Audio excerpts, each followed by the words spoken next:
li déranger salafiste yi mooy tarixa bi naka la mën a amee boroom xam-xam yu bari yi ñuy bind lu toll ni mais ki ñaan moo lay jàpp, mais da nga waroon a xam ne kon lii du caaxaan, ndax inna ummati laa tajtamiu ala dalaala la Yonent bi wax, sama xeet du ñu dëppoo ci ak réer.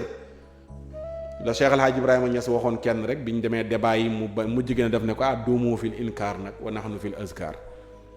waaw bàyyi ne ko nag sax leen di weddi rek ñun ñu sax di zikkar.